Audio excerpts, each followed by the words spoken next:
આજની ધર્મકથા. પ્રણામ. આયુષ્ય કર્મ નિવારણ પૂજા.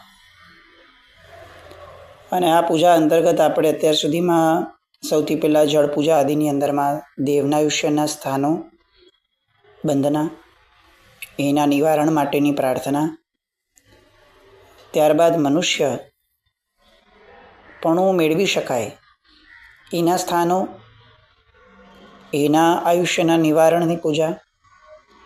અત્યારે તિર્યંચ આયુષ્ય એ આપણે જોયું દીપક અને અક્ષતમાં. એ તિર્યંચ આયુષ્ય કઈ રીતે બંધાય એના સ્થાનો અને એના નિવારણ માટેની પ્રાર્થના. ગઈકાલ સુધીના અંતર્ગતમાં એક વાત ગઈકાલે સાસ્વાદન મિથ્યાત્વને સાસ્વાદન ગુણ સ્થાનકની આપણે લીધેલી હતી કે તિર્યંચ ગતિના આયુષ્યનો બંધ ક્યારે થઈ શકે.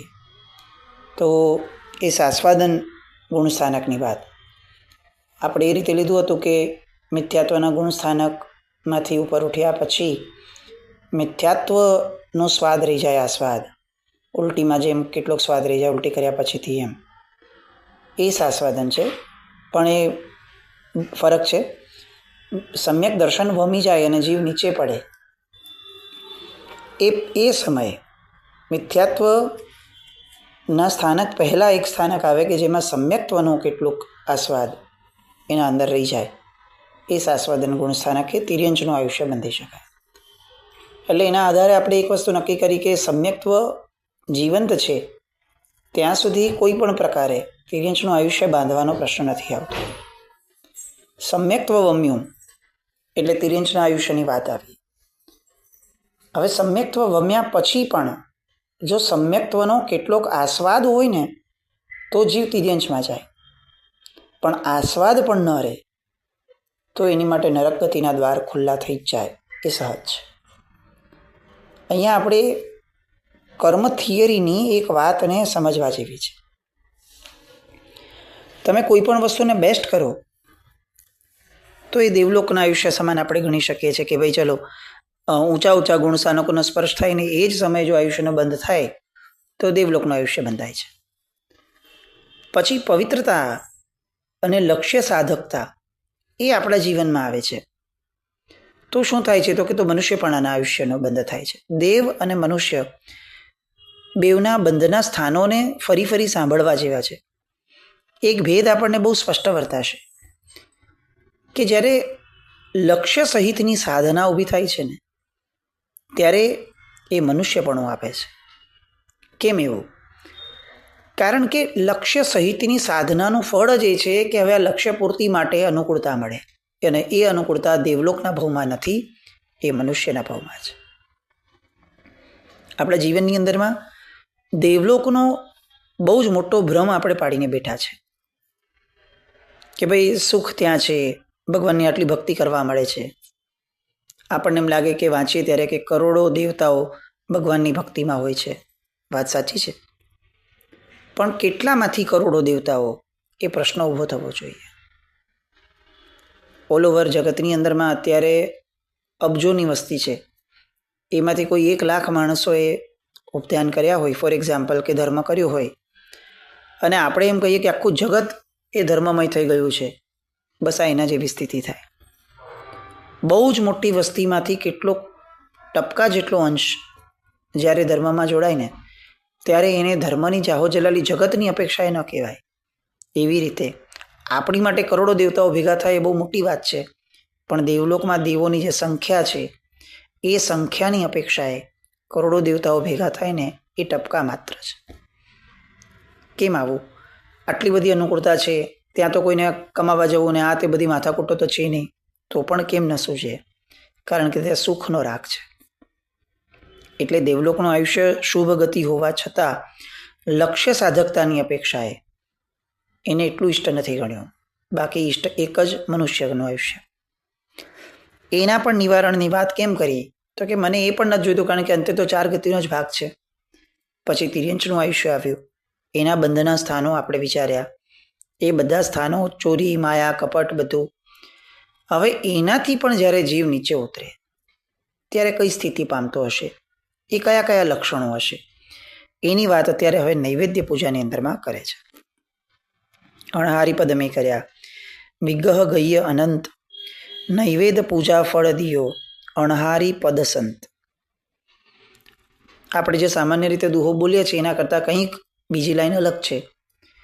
એ વિચારણીય પ્રશ્ન છે કે આપણે જે દુહો બોલીએ છીએ એ અને આ બેના ભાવમાં, એની વ્યુત્પત્તિમાં કંઈ ફરક છે, કંઈક બદલાયું છે કે શું છે, એ વિચારકોનો પ્રશ્ન છે. હે ભગવાન, એક ભાવમાંથી મરી અને બીજા ભાવ તરફ હું જ્યારે જાઉં ત્યારે જે વિગ્રહ ગતિ એટલે કે વક્ર ગતિના સમય છે એમાં હું ભૂખ્યો રહું છું. આપણે આવું ઘણી વાર બોલ્યા છે, વિગ્રહ ગય્ય અનંત. વિગ્રહ ગતિ એટલે શું? એક ભાવમાંથી બીજા ભાવમાં જ્યારે જઈએ ત્યારે જેમ આપણે એમ સિમ્પલ મેપ પરથી વિચાર કરીએ કે મારે મુંબઈ છું અને હવે અહીંયાથી ભાવ પૂરો કરી અને મારે અમેરિકા સાઈડ જવાનું છે, તો એ સીધી રેખામાં નહીં જવાય, મારે વાયા જવાશે. આપણે અત્યારે પણ ફ્લાઇટ લેવી હોય ને તો વાયા ફ્લાઇટ લઈએ છીએ કે સીધી અહીંયાની ફ્લાઇટ નથી તો પહેલાં અહીંયાનો હોલ્ટ અને 1 સ્ટોપ 2 સ્ટોપ આપણે ત્યાં પહોંચીએ. એક્ઝેક્ટ એવી રીતે જ્યારે જીવનો ભાવ પૂરો થાય છે ત્યારે એનો આત્મા એ સીધી રેખામાં નથી જઈ શકતો, કારણ કે એનું ગંતવ્ય સ્થાન એ આડું છે, વાંકું છે. સીધી રેખામાં ક્યારે જઈ શકે? તો કે જ્યારે એને કેવળ જ્ઞાન થઈ ગયું હોય અને છેલ્લો ભાવ એનો પૂરો થાય ત્યારે એ એક્ઝેક્ટ જ્યાં છે ત્યાંથી સીધી ગતિએ જ જાય. કેવળ જ્ઞાન થયા પછીના ગમન સિવાય એક પણ ભાવ અનંતકાળમાં આવ્યો નથી કે જ્યારે જીવ સિદ્ધિ ગતિએ ગયો હોય, અને એટલે જ મોક્ષનું બીજું નામ સિદ્ધિ ગતિ છે. આપણી વાત અહીંયા એ છે કે આ વક્ર ગતિએ જે જાય છે એ વક્ર ગતિને વિગ્રહ ગતિ કહેવાય. હવે આ વિગ્રહ ગતિમાં શું થાય? દુબઈથી કોઈ એક જગ્યાએ આવ્યા તો એને એક હોલ્ટ લીધો, ભાઈ કે દિલ્હી અમદાવાદ રોકાશે ક્યાંક, તો ત્યાંનો જે હોલ્ટ છે ને એ હોલ્ટના સમયની અંદરમાં સમયને ફ્લાઇટના લક્ષ્ય સાથે લાગતું વળગતું નથી.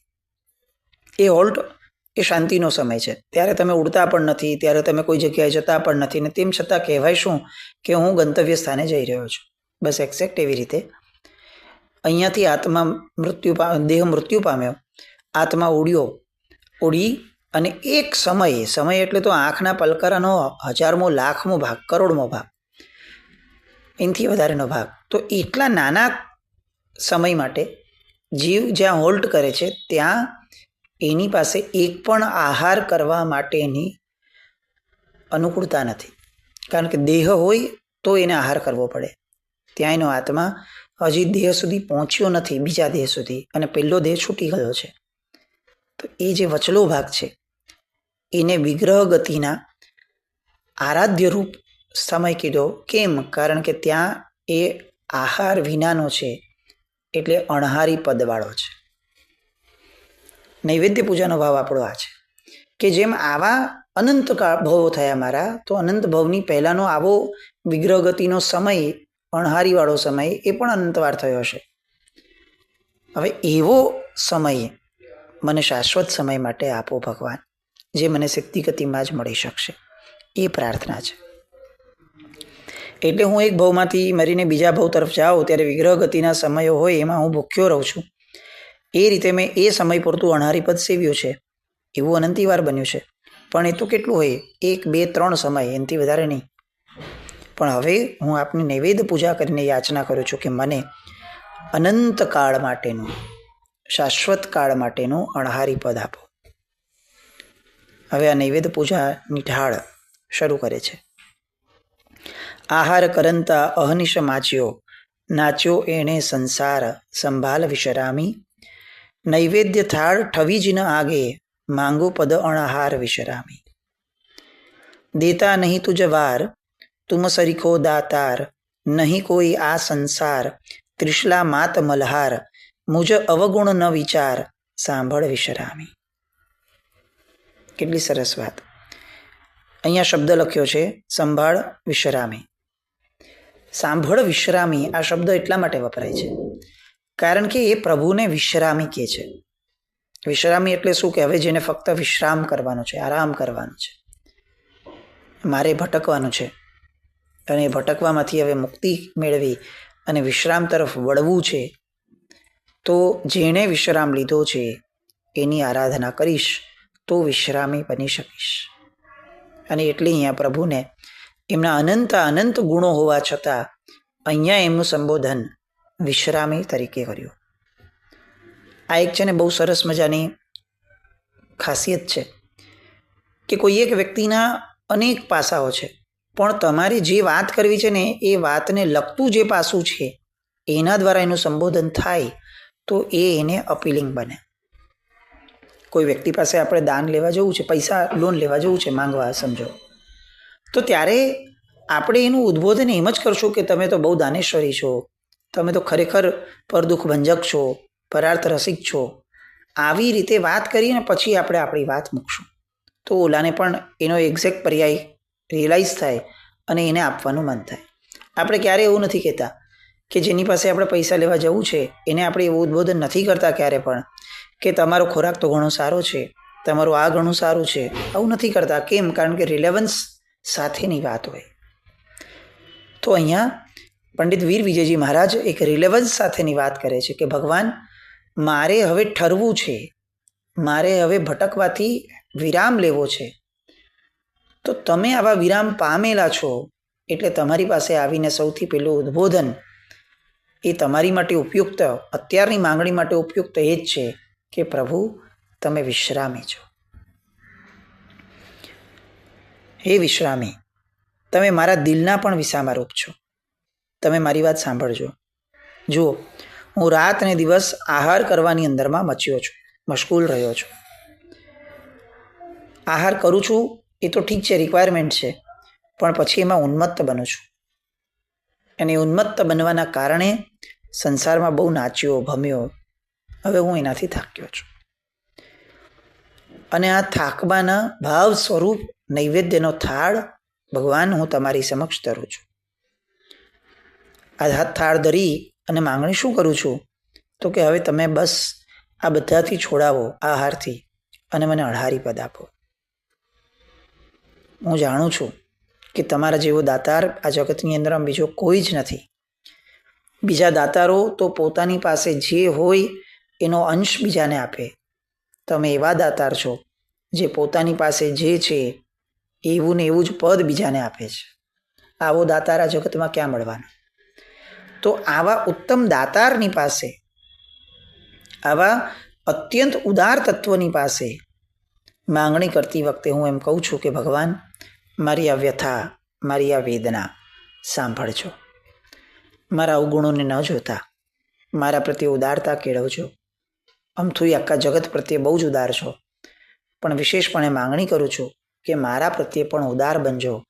અને આ નૈવેદ્યનો થાળ ધરાવવા દ્વારા મેં જે માંગણી કરી છે કે મને અણાહારી પદ આપો, એ માંગણીને સ્વીકારવા માટે ભગવાન આપની થોડી કૃપા દ્રષ્ટિ કરજો. હવે સાંભળજો કીધું એટલે હવે સંભળાવવાનું શરૂ થશે, બોલવાનું. પોતાનું આખું વર્ણન, પોતાની અંતઃસ્થિતિનું આખું વર્ણન હવે આ ઢાળની અંદરમાં જુઓ કેટલી સરસ રીતે કરે છે. મદ મચ્છર લોભી અતિ વિષયી, જીવ તણો હળનાર, મહારંભી મિથ્યાત્ત ને રૌદ્રી ચોરી નો કરનાર, ઘાતક જીન અણગાર, વ્રતનો ભંજનહાર, મદિરા મંસ આહાર, ભોજન નિશી અંધાર, ગુણ નિંદાનો ઢાલ, લેશ્યા ધૂર અધિકાર, નારકીમાં અવતાર, એને લક્ષણ નિર્ધાર, અવગુણનો નહીં પાર, પણ આવ્યો તુજ દરબાર, નિજ રૂપ દિયો એકવાર, જીમાં વિદ્યાધર ઉપકાર, સંજીવની બુટી ચાર, સાજા કીધો ભરતાર, શુભવીર વડો આધાર, સાંભળ વિશ્રામી. કેટલી સરસ! આમ આપણને ખરેખર લાગે કે આવી ઢાળો બોલતા બોલતા એ જે પ્રાસ, એ જે લય, એ જે શબ્દો, પોતાનું જે વર્ણન છે એ બોલતા બોલતા ખરેખર અટકી જવાય અને ચિંતનનો એક વેગ મળે. આ પ્રાચીનતાની ખાસિયત જ આ છે કે એ આપણને ચિંતન તરફ લઈ જાય છે. અર્વાચિંતા એ કદાચ શબ્દોનું વૈવિધ્ય અને શબ્દોનો અલંકાર આપે છે, પણ ચિંતન તરફ નથી લઈ જતું. કેમ? કારણ કે એ બનાવનાર વ્યક્તિમાં ચિંતનની ભરમાર નહોતી. જ્યારે પ્રાચીનતાની અંદરમાં બનાવનાર વ્યક્તિ સ્વયં ચિંતનથી પ્રચુર છે. એટલે એની વાત આપણને પણ ચિંતન તરફ લઈ જાય છે. કેમ પ્રાચીન સ્તવનો ગાવા જોઈએ, કેમ પ્રાચીન ઢાળો તરફ વળવું જોઈએ જીવે? કારણ કે એ બધા વ્યક્તિઓ, એ મહાપુરુષો, એમની અંદરમાં ખરેખર તત્વ રમતું હતું. એ જોડકણા નહોતા બનાવતા, એ ખરેખર સ્તવનને સચ્ચાઈ બનાવતા હતા, ઢાળો બનાવતા હતા.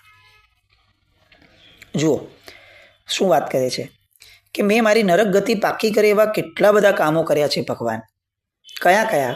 તો હવે નરકના સ્થાનો, નરકના આયુષ્યના બંધના સ્થાનો એ વીર વિજયજી મહારાજ સાહેબ જણાવે છે. સ્થાન નંબર 1, હું અહંકાર અને મત્સરના ભાવથી જગતમાં વર્ત્યો છું. હંમેશા અહંકારી થઈને વર્ત્યો. પ્રસંગ મળ્યો નથી, મારી અનુકૂળતા મળી નથી અને મારો અહંકાર ઉછળ્યો નથી. મારાથી નીચો માણસ દેખાયો નથી અને દબાવવાનો પ્રયત્ન કર્યો નથી. કોઈ જરાક પણ મારા કરતાં ઓછી સ્કિલવાળો માણસ દેખાય, તરત જ એને તોડી પાડ્યો નથી, એવું બન્યું જ નથી. તરત જ એને એ રીતે અપમાનિત કર્યો હોય કે એને ખરેખર અંદર લાગી આવે. આમાં મૂળમાં એના અપમાન કરવાના ભાવ કરતાં વધારે બળવાન આશય એ હતો કે હું સુપ્રીમ છું, હું બેટર છું, મારે એ પ્રૂવ કરવું હતું. હું અહંકારથી વર્ત્યો છું. નાની ઉંમર, નાની સ્કિલ, નાનું પુણ્ય, આવું જ્યાં જ્યાં દેખાયું ત્યાં ત્યાં મેં હું મોટો છું એવું છતું કરવા પ્રયત્ન કર્યો જ છે. આ મારો અહંકાર છે. અને અહીંયા વીર વિજયજી મહારાજ સાહેબ કહે છે કે આ જ મારી નરક ગતિનું કારણ છે. મદ અને મત્સર, આવા ભાવથી હું જગતમાં વર્ત્યો. બીજું સ્થાન, મારો લોભ બહુ ભારે છે. પેલા નામો જે કેટલાક લોભ માટે પ્રખ્યાત છે, એ બધા નામો, તંદુલ્યો મત્સ્ય ગણો કે બીજા જે પણ નામો છે, આ બધા નામો તો જગતમાં છતાં છે. એટલે એ એક સિમ્બોલિક આઈડેન્ટિટી થઈ ગયા છે. પણ હું આ બધા નામોમાં ફિટ બેસી જાઉં એવો છું, પણ ક્યારે છતો નથી થયો ને, એટલે સુખથી રહું છું. મમ્મણ એ તો લોભિયો હતો, આખા જગતને ખબર છે ને, એટલે કશો વાંધો નથી મમ્મણનું નામ લેવામાં. પણ મારું નામ લેવાય તો મને બહુ તકલીફ થાય છે. કેમ? કારણ કે મારે લોકો સુધી મારો લોભ દેખાડવો નથી, પહોંચાડવો નથી. એવો લોભિયો પણ છું અને લોભની સાથે માયાવી પણ છું. આ નરકનું કારણ છે. સતત લોભની વૃત્તિમાં છું. પેલા એક ઘર લીધું, પછી 2 ઘર લીધા, હવે આ શોપ, પછી આ, પછી તે, પછી આવું ગાડી, પછી આવું કંઈ પણ, બધું જ ભૌતિકતાની ભરમારની અંદરમાં એક પછી એક લક્ષ્યાંકો હું બાંધીએ જ રાખું છું. કારણ કે મારા મૂળમાં લોભ પડ્યો છે. લોભ ને થોભ નથી. આપણે ઘણીવાર પ્રશ્ન થાય, ઘણા લોકોને આવું થતું હોય છે કે લોભની વ્યાખ્યા શું? કેટલીક આપણી આવશ્યકતા પણ હોય છે, તો આવશ્યકતા અને લોભની વચ્ચેનો ડિફરન્સ શું? તો આ એક ગુજરાતી કહેવત છે ને આપણી, એ બહુ સિમ્પલ ભાષામાં આપણને કહી દે છે. જેને કોઈ થોભ નથી ને એ લોભ છે. જ્યાં બ્રેક લગાડવાનું સાહજિક મન થાય ને એ આવશ્યકતા હોય, અને જ્યાં બ્રેક લગાડવાનું મન જ ન થાય, જ્યાં એમ જ લાગે કે ચાલીએ જ રાખીએ એ દિશામાં આપણે, એ લોભ છે. પછી એ કોઈ પણ ક્ષેત્રનો હોઈ શકે, પૈસાના ક્ષેત્રનો હોઈ શકે, પ્રસિદ્ધિના ક્ષેત્રનો હોઈ શકે, પુણ્યના ક્ષેત્રનો હોઈ શકે, અને કદાચ ધર્મના ક્ષેત્રનો પણ હોઈ શકે. લોભ, જેને કોઈ થોભ નથી. તો આવો લોભ મારામાં બહુ છે. ત્રીજું સ્થાન નરકનું, હું વિષયોમાં અંધ થયો છું. મેં અનેક જીવોને હણ્યા છે. મેં આરંભ સમારંભો સેવ્યા છે. અકારણ મોટા મોટા રસોડા, અકારણ મોટી મોટી બધી આયોજનોની મહેફિલ, અકારણ લગ્ન સમારંભોની અંદરમાં પણ અનાપ શનાપ ખર્ચાઓ, અનાપ શનાપ હિંસાઓ. આ બધું કરું ત્યાં સુધી ઠીક હતું, કદાચ ઘણીવાર તો અનુકૂળતા જ નથી કે હું કરતો જ નથી, પણ જે કરે છે એને હંમેશા સારા માનું છું. હંમેશા મોઢામાં મારા એવા જ રમતા હોય છે કે બીજો આના લગ્ન જુઓ કેટલો ખર્ચો, ઓહો, આ હા, બસ આ જ બધું. તો કરણ ને અનુમોદન ત્રણેયની જો સરખા પાપ હોય તો મેં અનુમોદન દ્વારા જેટલા પાપ કર્યા છે ને એટલા પાપ તો કરણ દ્વારા કરવાની મારી હેસિયત જ નથી. આ બધું મારું નરક ગતિનું કારણ છે. કેટલીક હિંસા તો હું જીવનમાં કરતો જ નથી, ફક્ત એની અનુમોદનાઓ જ કરી રાખું છું, અને તેમ છતાં હિંસા કર્યા જેટલું પાપ બાંધું છું. મને ત્યારે વિચાર નથી આવતો કે હું આ બધું મારા નરકનું રિઝર્વેશન કરું છું. તિર્યંચના સ્થાનો સુધી તો હજી ઠીક હતું કે ભાઈ તિર્યંચ ગતિમાં કંઈક તો છે સંજ્ઞા સામાન્યથી, કેટલુંક સુખ છે, કેટલુંક દુઃખ પણ છે. કેટલાક તો હોય છે એવા પ્રાણીઓ કે જેને ધર્મની અનુકૂળતા પણ મળી રહે છે તિર્યંચ ગતિમાં. નરકમાં કોણ આવવાનું મને કાઢવા? આવશે તો એ શું કરી શકશે? આવો નરકનો ભય નથી આપણને. અને એટલે બેફામ પાપોની અંદરમાં આજે આપણે બ્રેક લગાડ્યા વિના ચાલીએ છીએ. અહીંયા પંડિત વીર વિજયજી મહારાજ સાહેબ આપણને સિગ્નલ આપે છે કે જીવનમાં આવા સ્થાનો નથી સેવ્યા ને, એ ચેક કર ભાઈ. અને જો સેવાઈ ગયા હોય તો એનું પ્રાયશ્ચિત કર, અને આ જ ક્ષણે આવા પાપ ફરીથી ન થાય એવી તકેદારી સાથેનો નિર્ધાર કર.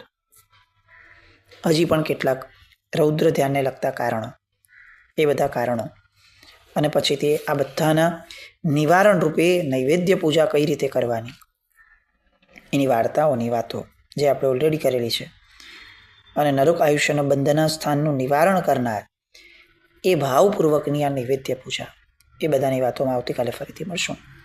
જીન આજ્ઞાવૃત કંઈ પણ બોલાયો તો ક્ષામિત કુળમ. જૈનમ જયતિ શાસન.